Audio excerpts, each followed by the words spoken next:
नमस्कार दोस्तों, आज आपका हमारे चैनल में एक बार फिर से स्वागत है। आज हम दोस्तों आपके लिए भारतीय संविधान सभा से संबंधित टॉप 70 एमसीक्यू लेकर आ चुके हैं। हम आपके लिए वही क्वेश्चन लेकर आते हैं जो एग्जाम में आ चुके हैं या फिर इनके एग्जाम में बार बार आने की संभावना होती है। अगर आपने चैनल को लाइक शेयर एंड सब्सक्राइब ना किया हो तो कर लें और बेल आइकन को जरूर प्रेस कर लें।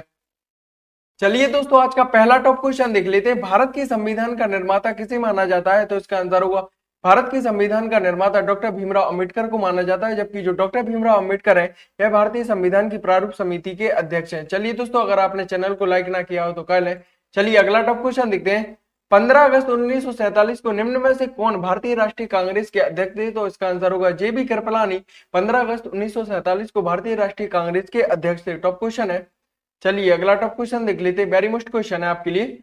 भारतीय संविधान सभा में जो महिलाओं की सदस्य संख्या है वह लगभग कितनी निर्धारित की गई है? तो आपके लिए ऑप्शन है 10, 15, 13, 12। तो इसका आंसर होगा भारतीय संविधान सभा में महिला जो सदस्यों की संख्या है वह लगभग 15 निर्धारित की गई है। टॉप क्वेश्चन था।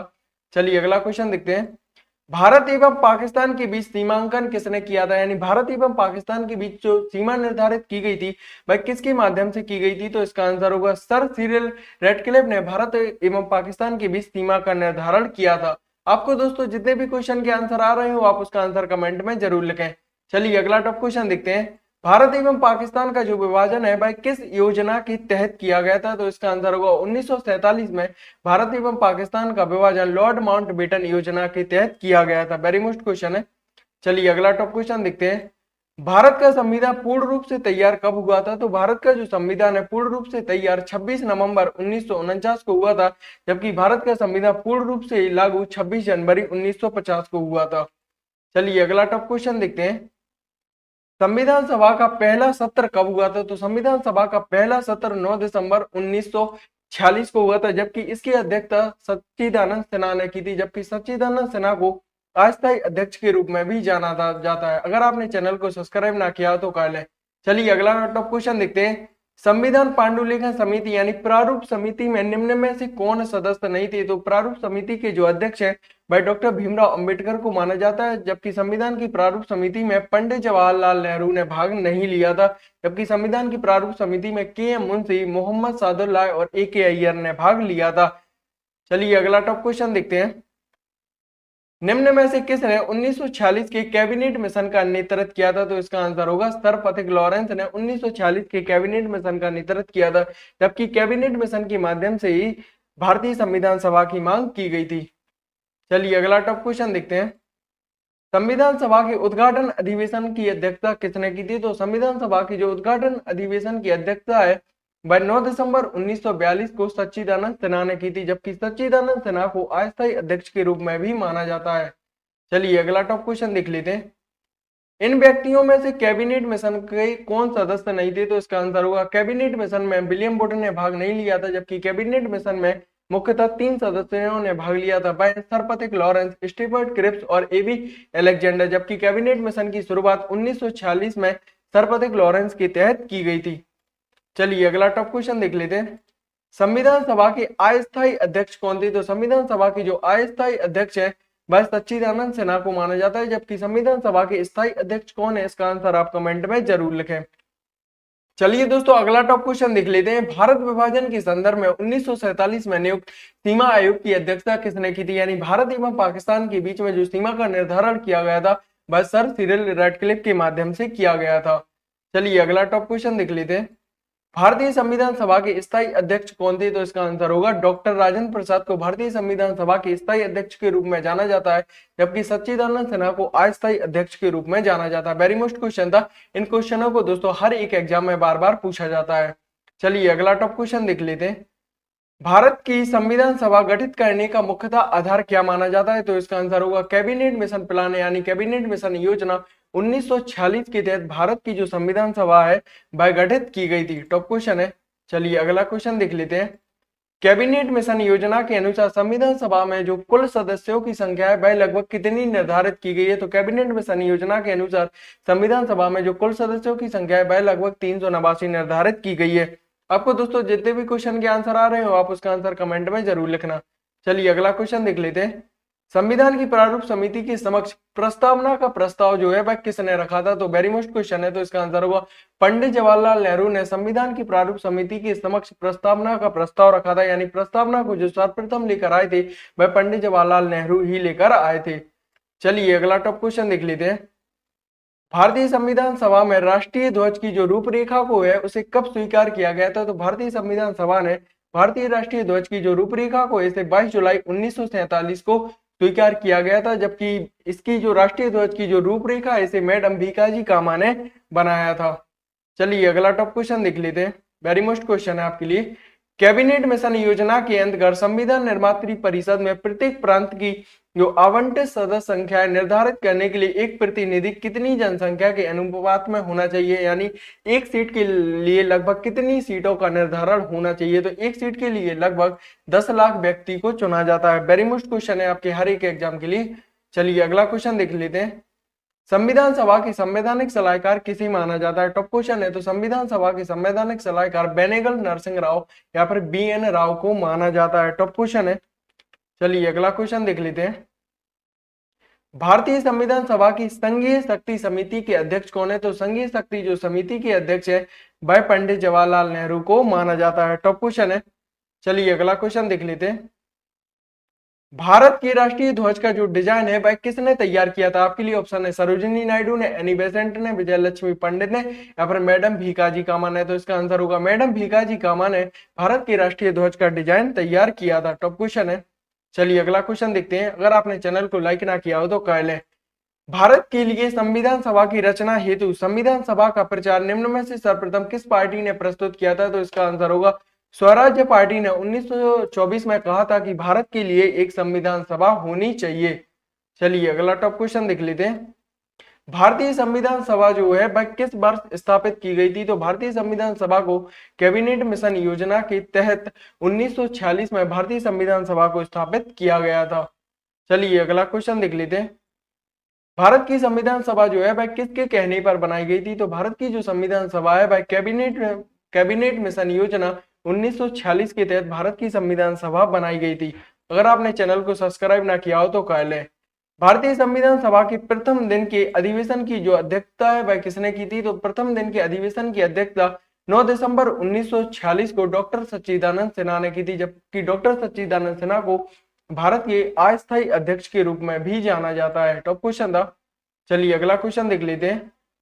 डॉक्टर राजेंद्र प्रसाद को संविधान सभा का स्थायी अध्यक्ष किस तारीख को चुना गया था? तो इसका आंसर होगा 11 दिसंबर 1946 को डॉक्टर राजेंद्र प्रसाद को संविधान सभा के स्थायी अध्यक्ष के रूप में चुना गया था, जबकि 9 दिसंबर 1946 को सच्चिदानंद सिन्हा को भारतीय संविधान सभा के अस्थायी अध्यक्ष के रूप में भी चुना गया था। वेरी मोस्ट क्वेश्चन है। चलिए दोस्तों अगला टॉप क्वेश्चन देख लेते हैं। निम्न में से कौन संविधान निर्मात्री सभा की सदस्य नहीं थे? यानी भारतीय संविधान के निर्माण में मोहम्मद अली जिन्ना ने भाग नहीं लिया था। भारतीय संविधान के निर्माण में पंडित जवाहरलाल नेहरू ने, मौलाना अब्दुल कलाम आजाद ने और वल्लभ भाई पटेल ने भाग लिया था। टॉप क्वेश्चन है। चलिए अगला क्वेश्चन देख लेते हैं। निम्न में से कौन संविधान सभा के एक गैर कांग्रेसी सदस्य थे? तो इसका आंसर होगा डॉक्टर भीमराव अम्बेडकर। डॉक्टर भीमराव अम्बेडकर जो है यह कांग्रेस के सदस्य नहीं थे, जबकि कांग्रेस के सदस्य JB कृपलानी, KM मुंशी और TT कृष्णमाचारी को माना जाता है। चलिए अगला क्वेश्चन देख लेते हैं। डॉक्टर भीमराव अम्बेडकर संविधान सभा में कहां से चुने गए थे? तो डॉक्टर भीमराव अम्बेडकर जो है वह संविधान सभा में बंबई प्रेसिडेंसी से चुने गए थे। हम दोस्तों आपके लिए जो क्वेश्चन लाते हैं वह आपके हर एक एग्जाम के लिए अवेलेबल होते हैं। अगर आपने चैनल को लाइक ना किया हो तो कर लें। चलिए अगला क्वेश्चन देखते हैं। भारत में पहली बार संविधान सभा के चुनाव कब किए गए थे? तो आपके लिए ऑप्शन है 1947, 1946, 1949 और 1948। तो भारत में पहली बार संविधान सभा के जो चुनाव है वह 1946 में कैबिनेट मिशन योजना के तहत किए गए थे। चलिए अगला क्वेश्चन देख लेते हैं। टॉप क्वेश्चन है। सभा के विचार विमर्श के लिए तथा मार्गदर्शन करने के लिए जो उद्देश्य संकल्प आंदोलन है वह किसके द्वारा प्रारंभ किया गया था? तो जो उद्देश्य संकल्प आंदोलन है यह पंडित जवाहरलाल नेहरू के द्वारा स्वीकार किया गया था, जबकि उद्देश्य संकल्प जो है यह प्रस्तावना को लेकर आया था। चलिए अगला टॉप क्वेश्चन देख लेते हैं। वेरी मोस्ट क्वेश्चन है।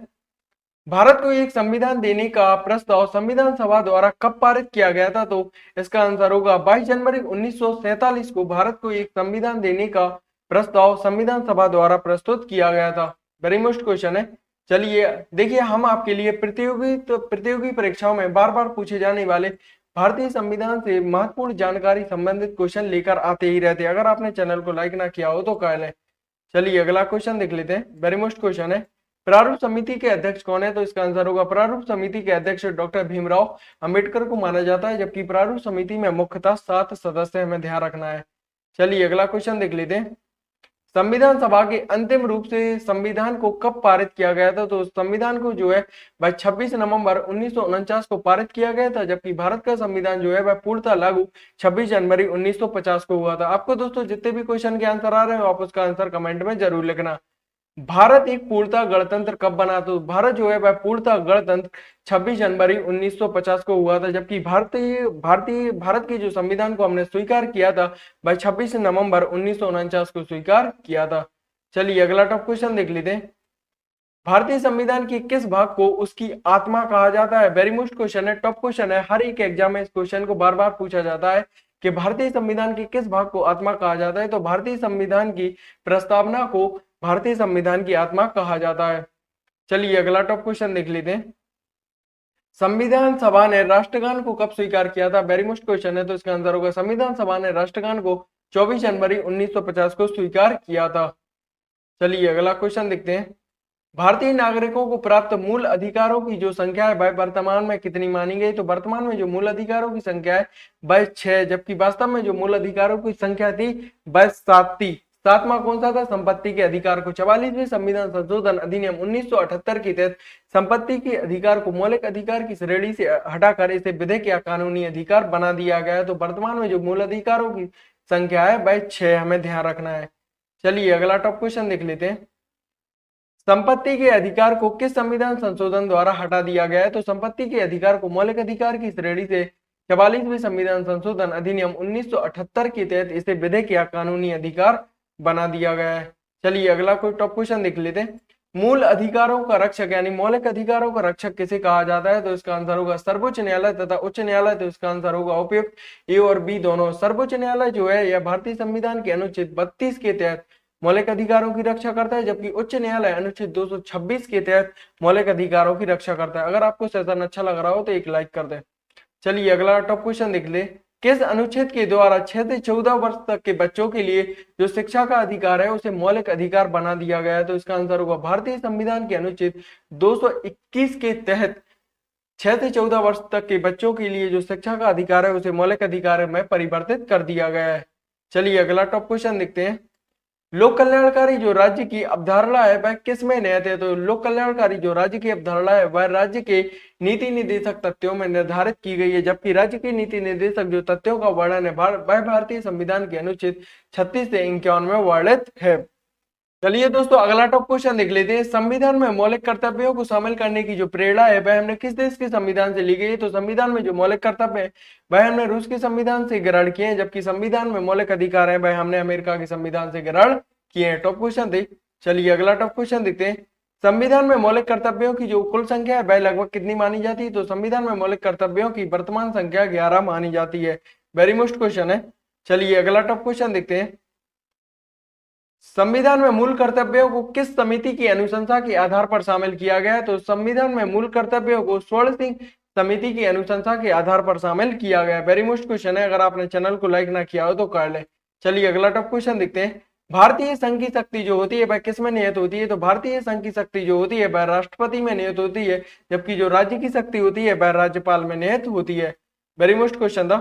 चलिए अगला टॉप क्वेश्चन देखते हैं। इसका आंसर आप कमेंट में जरूर लिखना।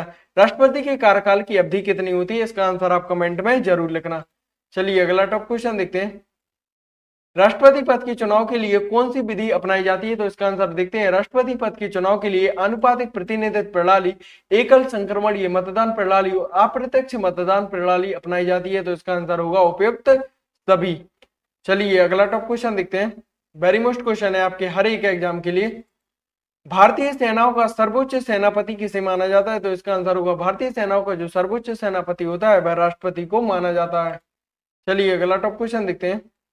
भारतीय संविधान के अनुसार जो संघ की कार्यपालिका शक्ति होती है वह किस में निहित होती है? तो जो संघ की कार्यपालिका शक्ति होती है वह राष्ट्रपति में निहित होती है, जबकि जो राज्य की कार्यपालिका शक्ति होती है वह राज्यपाल में निहित होती है। टॉप क्वेश्चन है।